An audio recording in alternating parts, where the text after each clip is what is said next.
Hey guys, we are on day 1 of Unit 7, and we're going to talk about dilations, which is one of our transformations. But dilations do not keep our figures congruent or identical twins because it changes the size of it. And therefore, we can get a bigger figure or a smaller figure, and so they don't produce congruent figures or congruent triangles. And so that's why dilations are separated from our other 3 transformations of reflections, rotations, and translations. And we're going to fill in the table in our warm-up to identify the type of rigid motion being applied, and then we'll learn our new one. Okay, so in the very first picture here, we have to answer what type of rigid motion this is. And so don't forget to not only look at the figure, but look at the letters on the figure as well, so you can figure out what's happening. Okay.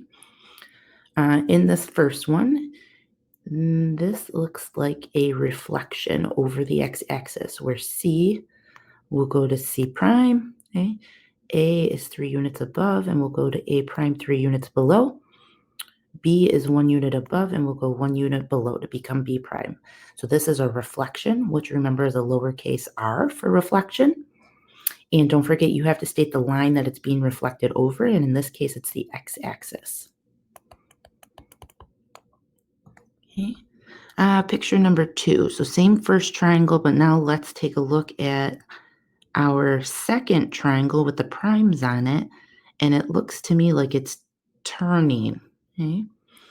We could rotate it this way, but that's the opposite way our rotations go, and so that would be a negative 90-degree rotation. If we turn it once here, and once here, that's 3 turns, which is the way our rotations go, so that would be a positive 270-degree rotation. And so we'll go ahead and say that this is a rotation, which is a capital R. We are rotating around the origin. That's the point we are keeping the same distance away from as we turn around into the different quadrants. And so rotation around the origin, O for origin. And then we like to use positive degree rotations, so we'll use the 270 degrees. Okay. In our third picture, notice our first triangle stays the same. The second triangle with the primes, notice that the letters are kind of staying in the same position. It's just going down. If I can take this triangle and shove it a few units down, it'll fall on that one. Okay. And to look at how many units, we'll go from A to A prime, and that's 1, 2, 3, 4 units down. So every point is sliding 4 units down. So this is a translation for our slide. We are not going any left and right, so there's a 0, but we are going down 4, so down would be a negative 4. Okay. All right, a dilation, not dilation, dilation, often mispronounced and misspelled. It says a transformation in which the size of a figure is changed and the figure is moved once you change its size as well, since it can't stay exactly where it was when you change the size of it. The notation for dilation is a capital D. The first letter here is actually an O, not a 0, and that's because our center of dilation is usually the origin. It does not have to be. We'll do a couple dilations where it's not the center of the origin, okay, but when it is, that's a 0. And then K is what they call the scale factor. Okay. That is how many times bigger or smaller our line segments are going to get. Okay, so the scale factor K will always be a number greater than 0. So it could be a scale factor of 2, where the sides get twice as long as they used to be. And in that case, twice as long would be multiplying. And so you take your scale factor and you multiply your X and you multiply your Y by that same scale factor. And so it's often commonly written like that. Okay. All right, so if we go down, it says in the accompanying figure, the image of triangle ABC. And so this is our original triangle. And they're saying that the image of it under a dilation centered at the origin with a scale factor of 2. So this is a dilation of constant 2 results in a larger triangle A prime, B prime, C prime. Okay? So if you take 2, 5, and you multiply 2 and 5 by 2, you get 4, 10, and now that points up here. If you take 4, 4, and you multiply both 4s by 2, you get 8, 8, and so now C prime's over here. If you take 3, 1, and multiply 3 and 1 both by 2, you get 6, 2, and so B prime's here. And when you connect them, you can see that the triangle grew in size, okay? Technically, only the sides are growing. All the sides are getting twice as long as they used to be. So for instance, this side here would fit into this side once and then a second time, okay? The length of this segment here would fit into this segment twice, okay? The length of this segment here would fit into this side twice. So you can see how all the sides are growing and becoming twice as large, okay? So what if we went and multiplied by a half, okay? If we took the larger triangle multiplied by half, you could see that the triangle would shrink or become a smaller image. Okay? So a couple things to remind.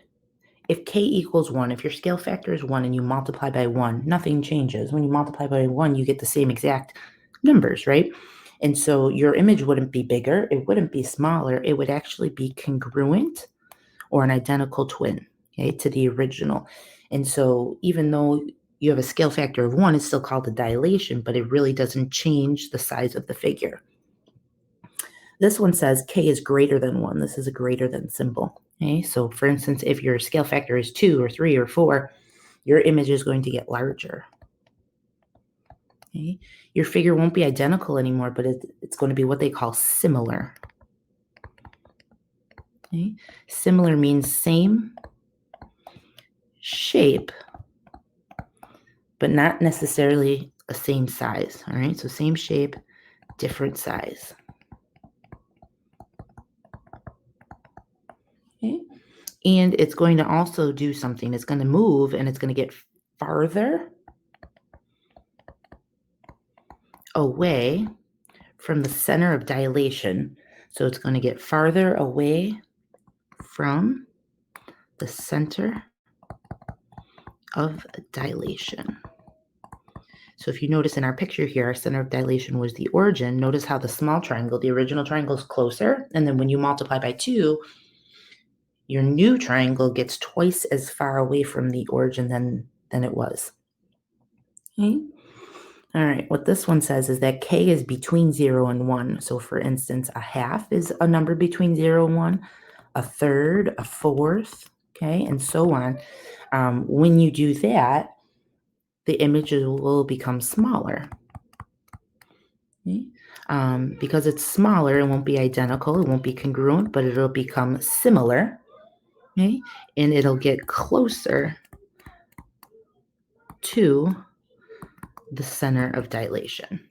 All right.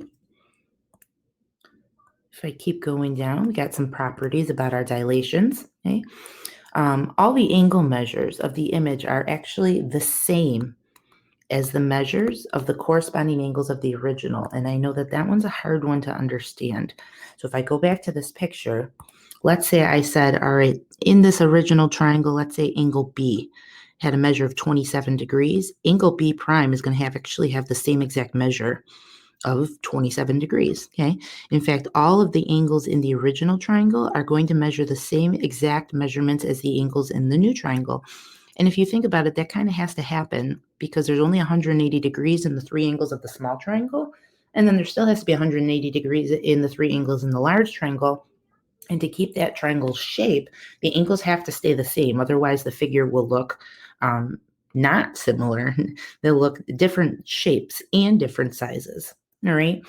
So in dilations, the angle measures have to stay the same. And that's a property you kind of have to remember over and over and over again, because you'll be tempted to say that the angles get twice as big if the sides get twice as big.